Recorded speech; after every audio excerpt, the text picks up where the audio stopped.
João 10, do verso 14 ao verso 16. Convido a igreja para lermos juntos esse texto da palavra do nosso Deus. Leamos. Eu sou o bom pastor, conheço as minhas ovelhas e elas me conhecem a mim, assim como o Pai me conhece a mim, e eu conheço o Pai e dou a minha vida pelas ovelhas. Ainda tenho outras ovelhas, não deste aprisco, a mim me convém conduzi-las. Elas ouvirão a minha voz, então haverá um rebanho e um pastor. Amém. Oremos. Bendito Deus e eterno Pai, obrigado por esta palavra que traz para os nossos corações promessas do alto. Obrigado, Deus, por essa palavra que é um porto seguro diante de tantas instabilidades, que o Senhor, mais uma vez, Deus, fale ao nosso coração. Oramos assim, no nome de Jesus. Amém. Faltam menos de 20 dias para a Copa do Mundo. E eu estou vendo que vocês estão muito animados para a Copa do Mundo. Eu não sei o que tira essa animação, se foi o 7-1, que foi um trauma irreversível, ou se o Brasil não nos dá um fôlego para pensarmos na Copa do Mundo. Eu acho que os patrocinadores estão preocupados, porque sempre tem alguma coisa chamando a nossa atenção. Infelizmente, as coisas que nos chamam a atenção no Brasil não são coisas positivas. São problemas que se acumulam, né? Um grande problema, e você olha para esse grande problema e se pergunta, como resolveremos isso? Antes de resolver esse, já vem outro. E já tem alguns anos que está assim. Um problema se acumulando sobre outro, revelando a vulnerabilidade do nosso país, a vulnerabilidade da nossa nação. Essa vulnerabilidade provoca também em nós preocupações. E aí a gente começa a perceber que esses absurdos que se sobrepõem revelam uma fragilidade, revelam o caos de uma nação que são facilmente percebidos na greve dos caminhoneiros. Caminhoneiros, fez greve, o país parou. O país parou. O meu medo foi deles descobrirem que eles têm tanto poder. E eles podem fazer esse movimento agora quando eles quiserem, né, e reivindicar. Sabe aquele filho que faz birra e o pai atende a birra do filho no shopping? Aí o filho vê que o mecanismo funciona? Não que os caminhoneiros estejam fazendo birra, mas estão reivindicando coisas e viram que eles têm muito poder nas mãos. E agora estamos reféns.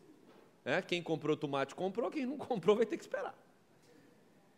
Estamos reféns com as prateleiras dos supermercados esvaziando, com hospitais precisando de insumos, estamos reféns com os postos de gasolina sem combustível, estamos reféns, um país refém de uma greve. Isso revela com muita clareza o quanto movimentos podem atrapalhar completamente a nossa estabilidade.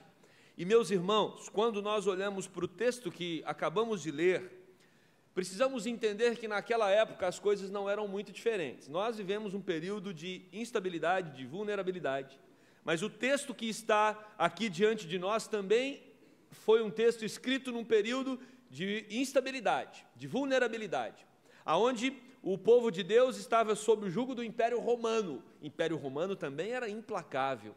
O Império Romano também colocava sobre os judeus, e não só sobre eles, mas sobre todos os povos dominados, cargas tributárias horríveis. Viver nesse mundo sempre foi algo muito desconfortável. Não estamos vivendo o pior momento da história. A história sempre foi marcada por momentos difíceis. A questão é que esse agora é o nosso momento. Mas gerações do passado tiveram dificuldades, gerações futuras terão dificuldades, porque a Bíblia deixa muito claro que essa é uma terra em desordem. A partir do momento que o homem rompe com Deus, essa terra, ela se torna uma terra desorganizada, e temos aqui, hoje, como no passado tinha e como no futuro também terá aqui, as marcas, as consequências de uma terra que é rebelde contra o seu Criador, por causa do pecado que aqui entrou. Então, quando lemos esse texto no Evangelho de João, esse texto onde Cristo se revela como pastor, precisamos entender que havia também um momento difícil naqueles dias. E é curioso que o problema não acontecia só na esfera política, econômica, pública, mas aqui também nós aprendemos que havia uma crise religiosa. O problema não era só quando as pessoas estavam na lida do dia a dia, mas quando elas iam também para os momentos religiosos, essas pessoas eram oprimidas. Imagine, irmãos, você ter uma opressão do Estado, uma opressão do sistema, mas aí quando você vai tentar buscar um alívio, um refúgio, um refrigério na sua espiritualidade, você também recebe uma opressão espiritual, você recebe um jugo pesado na sua religiosidade. Esse é o contexto, e ele é descrito a partir do capítulo 9, onde nós temos ali uma pessoa que havia nascido cega, e a Bíblia vai dizer que aquela pessoa estava ali, Jesus então resolve curá-la. E Jesus faz um lodo, coloca no olho desse homem e fala para ele, vai se lavar no tanque de Siloé. E esse homem vai lá, lava o olho no tanque de Siloé e volta enxergando. Olha que maravilha, que coisa grandiosa. Deus transforma a realidade daquele indivíduo. E é claro, isso causa surpresa e espanto para todos aqueles que estavam ao redor dele. E as pessoas então começam a falar sobre aquele grande milagre do Senhor, até que alguém ali dos vizinhos, ou algumas das pessoas que viram aquilo acontecendo, vão lá nos religiosos da época e dizem, havia uma pessoa ali que não enxergava e agora ela está enxergando e não sei não, ouvi dizer que foi um tal de Jesus que curou. A liderança religiosa já estava estressada, já estava com sérios problemas com Jesus, porque Jesus estava se revelando como Deus, como Filho de Deus, como Messias, como Salvador. Então havia toda uma indisposição do sistema religioso para com Jesus Cristo. Uma indisposição do sistema religioso para com Jesus Cristo. E com isso, aqueles líderes religiosos vão lá e questionam o rapaz, e falam, mas o que aconteceu? Não, o que aconteceu é que eu não conseguia ver e agora eu vejo. E aí eles perguntaram, mas quem foi que fez isso? Aí ele disse, olha, foi Jesus. Ele fez um milagre, ele mandou eu me lavar no tanque de Siloé, lavar o olho no tanque de Siloé, lavei e agora estou enxergando. E aí os líderes ficaram intrigados com aquela história, chamaram os pais daquele homem e falaram, o que aconteceu com ele? E aí os pais disseram, olha, o que nós sabemos é que ele nasceu cego e agora ele está vendo. Não sabemos o que aconteceu. Hoje ele enxerga, mas ele até aqui viveu um período sem poder enxergar. E aí o texto vai dizer que aqueles líderes religiosos intrigados mandam chamar o garoto novamente, o jovem novamente, e ele vem, e eles questionam com as mesmas perguntas. Isso é uma estratégia. Hoje a gente vê pessoas que estão investigando, investigadores, quando eles querem descobrir algo, eles fazem não só uma série de perguntas, mas eles perguntam a mesma coisa várias vezes para ver se o discurso muda. Essa estratégia era usada pelo sistema religioso da época. Eles chamam aquele jovem, perguntam as mesmas coisas, e aquele jovem responde, já talvez um pouco sem paciência, vocês estão a fim de segui-lo? Vocês estão perguntando demais sobre esse Jesus. E o texto vai nos informar que os líderes religiosos expulsam aquele homem da sinagoga. Ele é expulso da igreja porque ele teve um encontro com Cristo. Ele é expulso, se podemos chamar de igreja, a sinagoga, podemos fazer aí um paralelo. Ele é expulso da sinagoga, da igreja, porque ele teve uma experiência com Jesus. Olha que paradoxo. Mas é diante disso que nós estamos. Alguém que experimenta o poder de Deus, alguém que experimenta a transformação de Jesus e, por isso, o sistema religioso o põe para fora. Como igreja do Senhor Jesus Cristo, precisamos nos atentar para esse detalhe. Nós não podemos ser um lugar, ou não podemos tornar esse lugar, um lugar tão apegado a questões periféricas e esquecermos daquilo que é central na vida da igreja. E o que é central na vida da igreja é que a igreja tem um Senhor, a igreja tem um dono, o nome dele é Jesus Cristo, e tudo que é feito na igreja deve convergir para Jesus Cristo. Tudo que é feito dentro da igreja precisa ser para a glória de Cristo. Cristo é o centro, Cristo é o alvo principal, Cristo é o objeto a ser adorado dentro da igreja, porque Ele é a razão de existência do povo de Deus. E não podemos nos perder em questões periféricas. O sistema religioso daquela época se perdeu em outras questões que não eram centrais, não eram elementares na fé. E aqueles líderes religiosos, não todos, mas uma boa parte deles, oprimiam o povo, colocavam um peso sobre os ombros daqueles que seguiam a fé judaica, que as pessoas não conseguiam carregar. E aí então você tem um povo, uma nação, que ela tinha tanta opressão do Império Romano, como também ela tinha uma carga extenuante dentro da igreja, porque os líderes diziam que era necessário cumprir toda a lei para agradar a Deus. E continua sendo necessário cumprir toda a lei para agradar a Deus. Mas agora a lei não tem um fim em si mesmo. Nós não cumprimos toda a lei para chegar até Deus. Deus nos buscou, Deus nos resgatou, Deus nos salvou e Ele concede o Espírito Santo dEle para nos ajudar no cumprimento da lei. É completamente diferente. Nós nunca conseguiremos, pelos nossos esforços, agradarmos a Deus através da obediência da lei. Por quê? Quando nós nos esforçamos para agradar a Deus pela obediência da lei, isso gera orgulho em nosso coração. Então a lei só faz sentido, a lei só é eficaz em nossos corações quando o Espírito Santo de Deus trabalha em nós para provocar as transformações necessárias, porque daí perceberemos que as mudanças não foi por causa de uma obediência minha, mas foi porque o Espírito Santo é quem promoveu a transformação e a santificação, e a glória não vem para mim, mas a glória vai para Deus, porque é Ele quem nos capacita a esse processo. Mas os fariseus e os escribas da época, eles não entendiam dessa forma. Eles entendiam que você é que buscava a perfeição. E uma vez que você cumpria toda a lei, todos os códigos, todos os microcódigos, porque eles faziam microcódigos, você então era digno da presença de Deus, e por isso Jesus vai dizer que eles eram homens tão orgulhosos, tão cheios de si, porque eles procuravam obedecer questões tão pequenas da lei, para de alguma forma serem aprovados por Deus, e eles colocavam essa carga sobre as pessoas. Fora da igreja, a carga do império. Dentro da igreja, a carga do sistema religioso. E aquele jovem, então, ele é expulso, e é nesse contexto que Jesus fala do bom pastor. O cenário aqui é um cenário de pastoreio. Jesus Cristo, ele vem para pastorear os nossos corações. O texto vai dizer ainda no capítulo 9, do verso 35 a 41, que uma vez que aquele jovem foi expulso do sistema religioso da época, ele encontra com Jesus.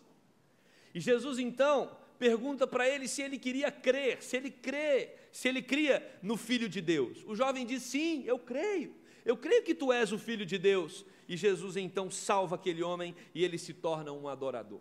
Quando nós encontramos com Jesus Cristo, nós recebemos não apenas bênçãos físicas, nós recebemos não apenas bênçãos que são derramadas sobre nós em todas as esferas da nossa vida, mas principalmente o encontro com Jesus gera em nosso coração a salvação, porque foi para isso que Ele veio ao mundo, para derramar salvação a todo aquele que crê no Seu nome. Jesus mostra que Ele é o supremo pastor que acolhe homens e mulheres que estão expostos a um sistema de vulnerabilidade. E aí, o exemplo usado, quando diz que Jesus é o pastor, do outro lado, na outra ponta, nós temos ovelhas. E as ovelhas são animais sensíveis, sensibilidade. Uma ovelhinha, ela não vai ter nenhuma reação de agressão para com você. A ovelha é delicada, a ovelha é mansa, a ovelha é dependente, a ovelha é até lenta. Ou seja, ela é uma presa fácil num mundo de lobos famintos e cruéis. Por isso que, se de um lado você tem uma ovelha que é toda dependente, é toda carente, é toda frágil, se do outro lado você tem lobos e ursos ferozes querendo devorar essas ovelhas, entre os lobos e as ovelhas é preciso uma figura de força e de poder. E aí que entra no Oriente a figura do pastor. O pastor de ovelhas era alguém que precisava ser treinado para ser o mais preciso possível no seu cuidado com as ovelhas, porque a ovelha não tinha condição de se defender dos inimigos que estavam em volta. Então, os pastores eram treinados desde criança, para que eles pudessem ter condições de proteger o rebanho. E aí você vai perceber nos escritos, tanto judaicos como do Oriente, que uma das brincadeiras de criança naquela época era acertar tiro ao alvo. Por quê? Porque quando se tornava pastor, recebia um bordão, que era um pedaço de pau, uma madeira desse tamanho, aonde o pastor, quando vinha o lobo, ou o urso, ou qualquer outro animal para atacar a ovelha, o pastor tinha que acertar o focinho do inimigo, do lobo, do urso, ou de qualquer outra coisa. Então, o que nós percebemos aqui é que a figura que Cristo está usando nessa metáfora é a figura de, por um lado, ovelhas frágeis, por outro lado, lobos cruéis, e no meio é necessário que tenha um pastor capaz de proteger essas ovelhas, e nós temos um pastor. Você precisa sair daqui hoje, entendendo que você está do lado, espero, das ovelhas frágeis. Você é delicado, você é sensível, você olha para tudo isso que está acontecendo ao seu redor e você percebe que qualquer coisa que foge do eixo, qualquer coisa que sai do centro, pode causar um desajuste completo na nação, irmãos. Uma greve de motoristas de caminhões, uma greve, provocou um efeito cascata terrível. Imagina o que não pode acontecer diante de situações como essa que nós estamos vivendo. Isso revela claramente o quanto nós não temos controle de absolutamente nada. Por isso somos carentes, dependentes e frágeis. Reconheça isso. Reconheça isso. Ovelha precisa reconhecer que é ovelha. Ovelha não pode achar que é leão. Vai dar errado. Ovelha é ovelha. E para que você reconheça essa sua situação, é só você observar na palavra de Deus. A insistência dos autores bíblicos em convidar você para olhar para o Supremo Pastor. E isso começa desde o Antigo Testamento. Quer ver um exemplo? Um dos salmos mais conhecidos do mundo, Salmo 23, versículo 1, vai dizer o quê?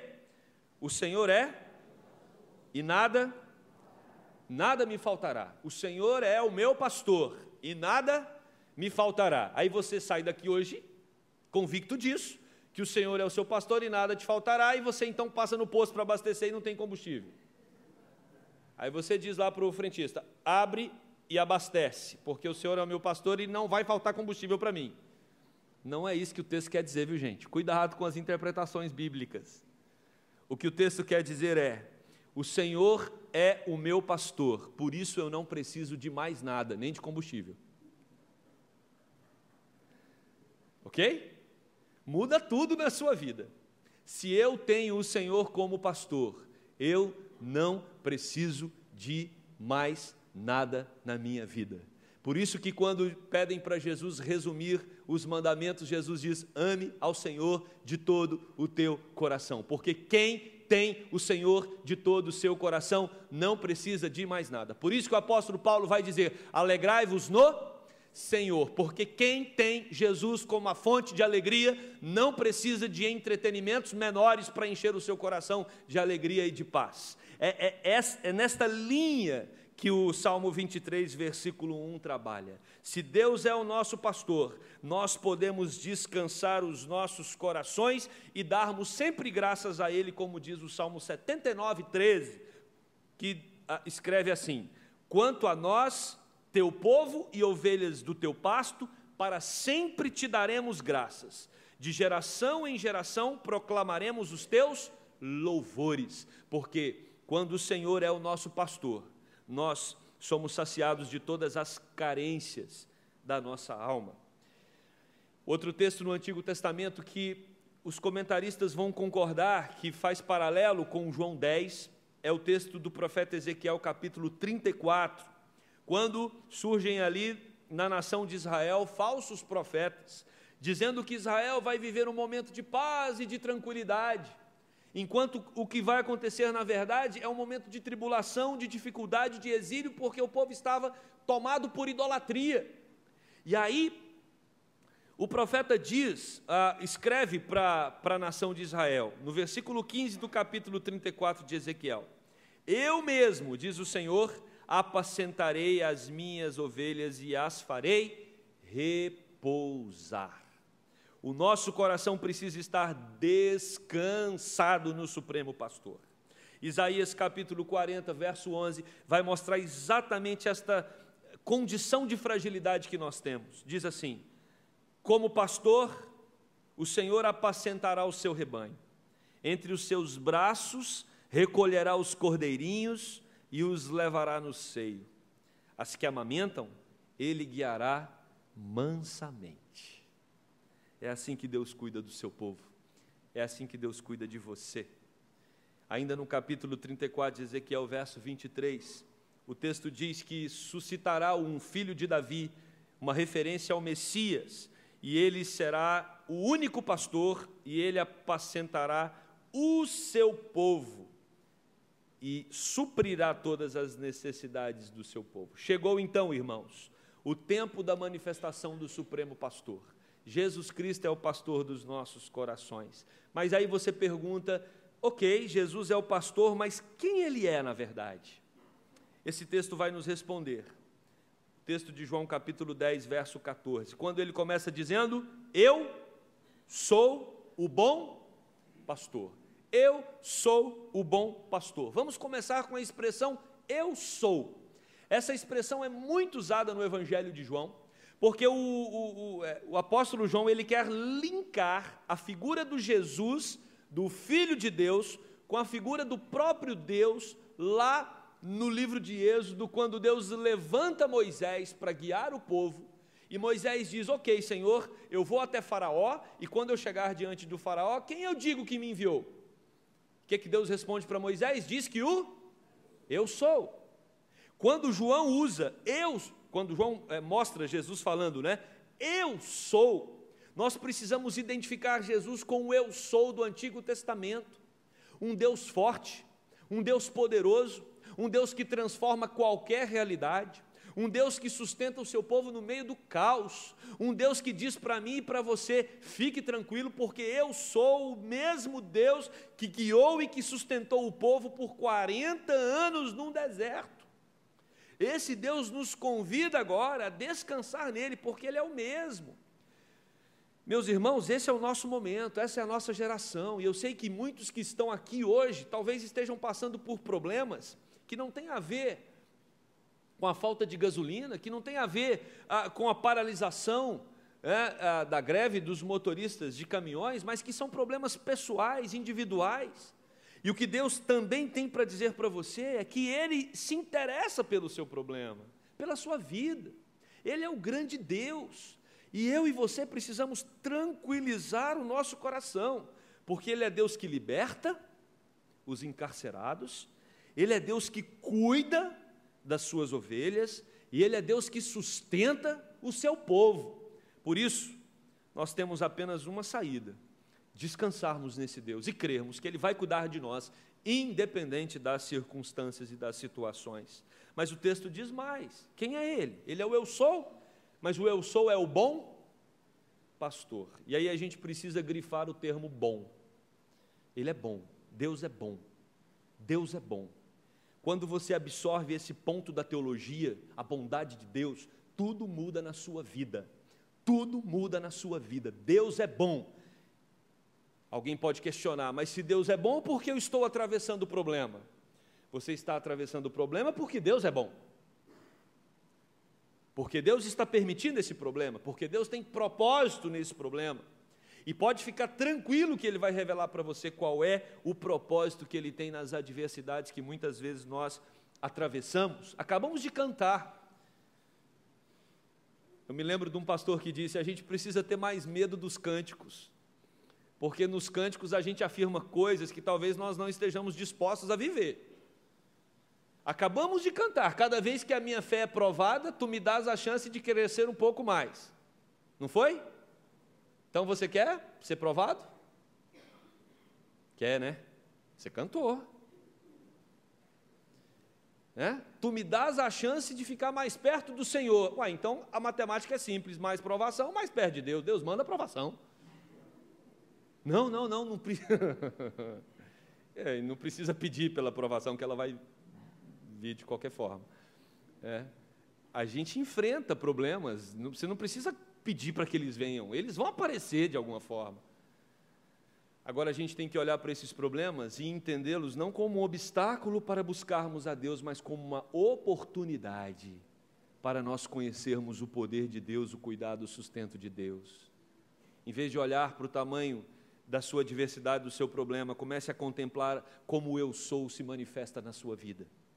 Deus está pronto para te socorrer no dia da adversidade, porque Ele é bom. Deus é bom. Nunca duvide da bondade de Deus, por mais estranha que às vezes ela pareça, por mais complicado que seja o seu momento, por maior que seja o trauma, se apegue na bondade de Deus. Deus, eu creio que o Senhor é o bom pastor. E o termo aqui no grego, para bom, ele é mais forte do que no português, porque a ideia é que Ele é maravilhoso. Ele é excepcional. Eu sou um pastor excepcional. Eu sou um pastor excelente. O meu cuidado com você atinge a excelência, a perfeição. E por que ele está dizendo isso para nós? Para que possamos nos tranquilizarmos por inteiro, completamente. Não se preocupe com nada, não se preocupe com o lobo, não se preocupe com o urso, não se preocupe com nenhum inimigo. Eu sou o bom pastor. É fé. Precisamos trabalhar a nossa fé, confiar, descansar e crer.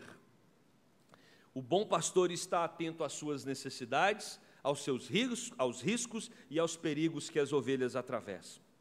Esse é o nosso pastor, esse é aquele que cuida de nós. E como Ele nos trata? Esse capítulo está recheado do cuidado dEle para conosco.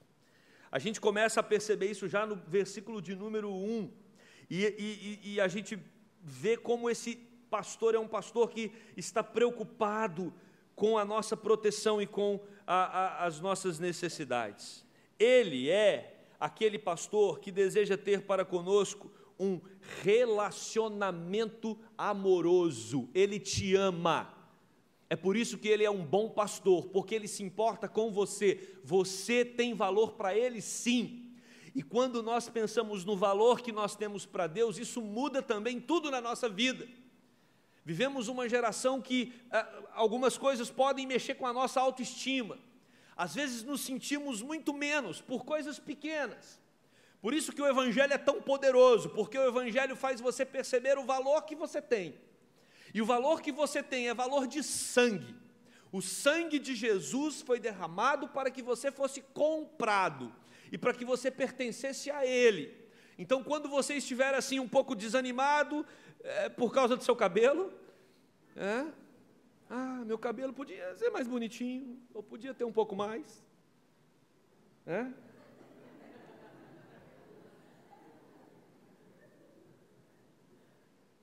Olhe para a cruz, não deixe a sua estima se abalar por causa de coisas tão periféricas, tão pequenas.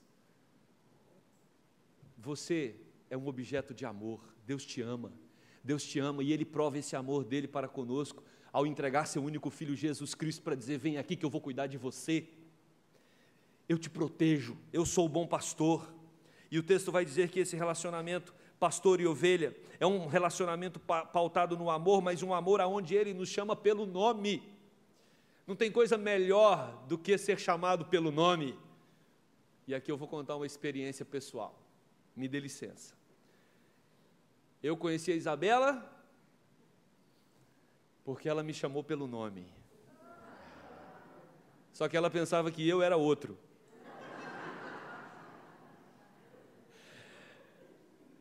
A gente estava num aniversário da Igreja Presbiteriana do Brasil, num templo da Assembleia de Deus, todos os presbiterianos, eu de costas assim com os meus amigos, e ela falou: oi, Alexandre. Aí eu virei, e ela: desculpa, eu pensei que era um outro amigo meu que chama Alexandre. Eu,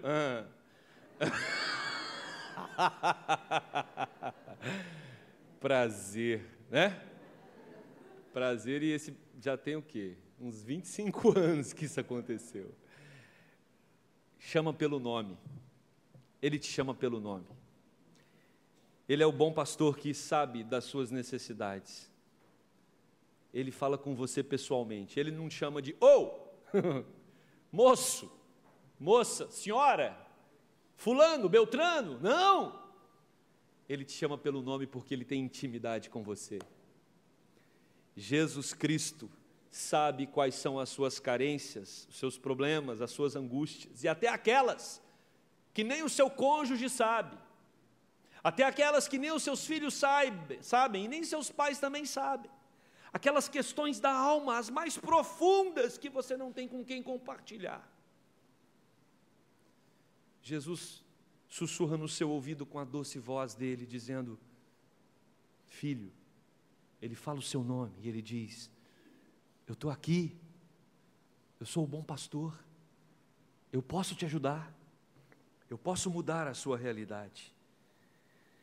Ele é o proprietário, como nós já falamos, por isso que ele chama as ovelhas de minhas ovelhas. Você pertence a ele.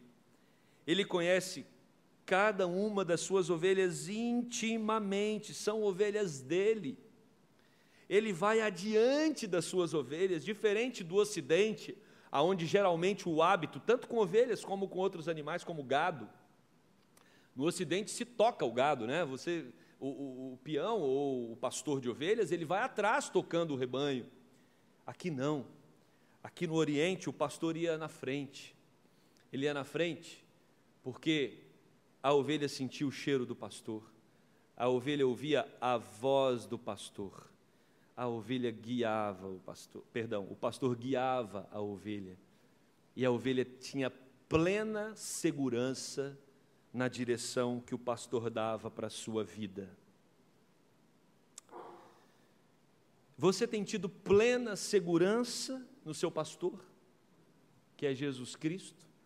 Seu coração relaxa diante de Jesus Cristo e diz: Jesus, as coisas estão complicadas no nosso país, as coisas estão complicadas na nossa cidade, as coisas estão complicadas na minha casa, as coisas estão complicadas no meu relacionamento, as coisas estão complicadas na minha alma. Senhor, eu não consigo tomar a decisão correta, eu não consigo saber para que caminho eu vou, mas o meu coração descansa em Ti, porque eu sei que o Senhor vai me guiar aos pastos verdejantes. Porque essa era a função do pastor. Acabou a pastagem numa determinada região, ele era o responsável para conduzir o rebanho até onde havia pasto, porque a ovelha por si só, ela não sabia ir. E o pastor então guiava o rebanho até a pastagem. Confie em Jesus, descanse nele, ele é aquele que guia as nossas almas, ele vai adiante de nós. E do verso 7 ao 9, nós aprendemos que ele também é aquele que dá acesso a todas as bênçãos. Você não precisa se preocupar com coisa alguma. Não precisa. Confie nele de todo o seu coração, porque ele vem prometer para você não só uma vida com qualidade, ele vem prometer uma vida em abundância. E aqui você tem que tomar cuidado, porque você não pode interpretar esse texto à luz da teologia da prosperidade, que vida em abundância está se tratando de bens materiais. A teologia da prosperidade pega esse versículo aqui e traduz dessa forma, entende dessa forma. Bom, se eu vou ter uma vida em abundância, então eu não posso ser pobre. É simples assim, a tradução deles. Vai ter que ter, tudo tem que sobrar na minha casa. Eu tenho que ter muitos carros, eu tenho que ter muitas casas, eu tenho que ter muito tudo, porque é tudo abundante. O que nós às vezes esquecemos é que quem provoca e promove essa abundância na nossa alma, no nosso coração, é a própria presença do Senhor. Isso independe de questões materiais. Isso não está preso às questões materiais. Por outro lado, Deus também provê todas as nossas necessidades materiais, porque Ele não nos desampara em momento algum. Ele é aquele Deus que cuida de nós. Ele é aquele Deus que se importa conosco, e Ele se importa a tal ponto, versículo 11, ao ponto de dar a vida pelas suas ovelhas. E aqui há uma referência que Jesus faz à sua morte. É assim que ele nos trata num ambiente de vulnerabilidade. Não se preocupe. Não deixe o seu coração ser tomado pelas instabilidades que nos cercam. Descanse no Senhor. E talvez possa surgir uma pergunta na sua mente, mas para aí, Jesus não está falando aí só para as ovelhas de Israel? Não é, esse texto não está preso ao tempo, não é só lá naquele contexto. O versículo 16 diz para a gente a quem Jesus está se referindo. Olha o que diz. Ele está conversando com as ovelhas de Israel, mas ele fala: ainda tenho outras ovelhas, não deste aprisco. A mim me convém conduzi-las, elas ouvirão a minha voz. Então haverá um rebanho e um pastor. As ovelhas de Jesus não se limitam a uma região e a um tempo. As ovelhas de Jesus estão espalhadas por toda a terra. E as ovelhas de Jesus também estão espalhadas por todas as gerações. Nós, 2000 anos depois, podemos ter a certeza de que somos tão cuidados por Cristo, como eram as ovelhas daquela época que criam no nome dele. Ele é o Deus que cuida de cada um de nós, de todos aqueles que estão espalhados pelas tribos, povos e raças, e que o confessam como Senhor de suas almas. Estas são igualmente conduzidas pelo Supremo Pastor, pastor que igualmente cuida de nós, porque ele ouve o nosso clamor, ele ouve a nossa oração. Ele é o único pastor, e isso é importante também enfatizarmos. Não existe outro pastor que cuide das nossas almas como Jesus, porque ele foi o único que deu a vida por nós. E nós somos um único rebanho. Único rebanho, irmãos. É muito importante também enfatizarmos isso. Único rebanho porque isso não está preso a uma denominação. Não está presa a uma maneira específica, ou teológica específica que você adotou. O rebanho de Jesus está aqui na igreja presbiteriana. O rebanho de Jesus está em outras igrejas como batistas, igrejas como Assembleias de Deus e tantas outras igrejas espalhadas por todo o mundo. Igrejas que confessam que Jesus é o Senhor. Um dia, todo esse rebanho será juntado e nós viveremos com o nosso Supremo Pastor para todo sempre. Quero concluir esse sermão trazendo à sua memória essa grande verdade bíblica. Você precisa entender que é uma ovelha indefesa, sensível, vulnerável, limitada, vivendo num mundo cruel, incoerente e hostil. Mas entre esse mundo cruel, incoerente e hostil, e você como uma ovelha frágil, entre esses dois polos, nós temos o Supremo Pastor que nos protege. E precisamos sair daqui nesta manhã convictos de que Ele estará conosco em toda e qualquer situação. Ele cuida de você, por isso não tema. E a Bíblia vai dizer que esse pastor que cuida de nós, ele também é identificado como o leão da tribo de Judá. Aquele que reina, aquele que tem poder para atacar os nossos inimigos e nos proteger com as suas garras. Não temas. Descanse o seu coração.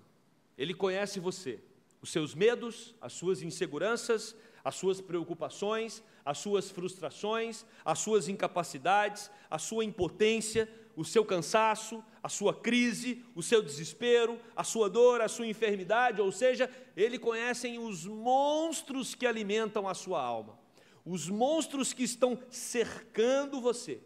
E Ele diz para você nessa manhã: descanse o seu coração, porque eu sou o bom pastor. Você é minha ovelha e você terá uma vida em abundância. Descanse, confie e espere, porque como diz o Salmo 23:1, o Senhor é o nosso pastor e por isso nós não precisamos nos preocupar com coisa alguma. Não se preocupe, o seu pastor cuida de você. Saia daqui reconhecendo-se como ovelha frágil, mas que tem um pastor que é poderoso e um pastor que te sustenta em todo momento. A esse pastor seja a honra, a glória e o louvor. Amém? Vamos orar.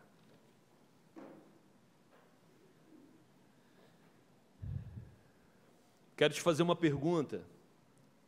Como está o seu coração? O quanto o seu coração tem depositado a confiança nesse pastor? Temos muitas razões para produzirmos no nosso coração inseguranças, temos muitas razões para produzirmos nos nossos corações incertezas. O país atravessa um momento delicado, difícil, às vezes a nossa casa também, e às vezes na nossa individualidade também.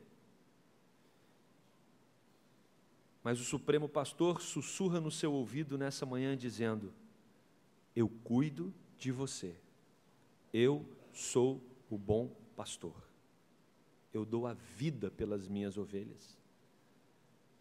Cabe a nós apenas descansarmos nesse pastor. Eu quero que você, na sua individualidade agora, você faça uma oração, dizendo para o Supremo Pastor, que você vai depositar nele as suas angústias, as suas preocupações, os seus temores, e você vai descansar, porque você crê que Ele cuida de você. Faça essa oração, no silêncio da sua alma.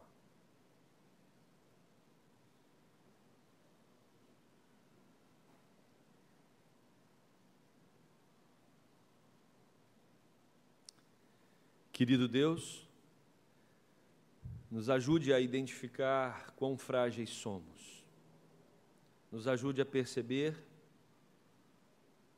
o quanto nós podemos nos tornar presas fáceis diante de inimigos que nos cercam. Mas mais do que isso, Deus, nos ajude a ver através da Tua palavra que temos um poderoso pastor que nos defende dos nossos inimigos. E isso precisa gerar confiança, tranquilidade, segurança em nosso coração. Percebemos no nosso país, Deus, coisas acontecendo que nos preocupam, mas nenhuma dessas coisas saem do controle do nosso pastor. Por isso nós declaramos aqui, com fé, que vamos descansar, entendendo que o Senhor reina sobre tudo e sobre todos, e que nós temos o Senhor para nos direcionar, para nos guiar em momentos tão instáveis como esse que atravessamos. Mas pode ser também, Deus, que alguém entrou aqui hoje pela manhã com questões pessoais, angústias individuais, que atormentam as suas almas. Que o Senhor, com o Teu grande amor, com a Tua mansidão, com o Teu cuidado, possa promover a paz, o descanso e a segurança a cada uma dessas suas ovelhas. Que saiamos daqui com a plena certeza de que temos um pastor, Ele é bom, Ele cuida de nós e Ele nos dá vida em abundância. Temos um pastor que morreu por nós e que nos comprou com seu precioso sangue. A este pastor seja a honra, a glória e o louvor para todo sempre, e no nome dele nós oramos. Amém.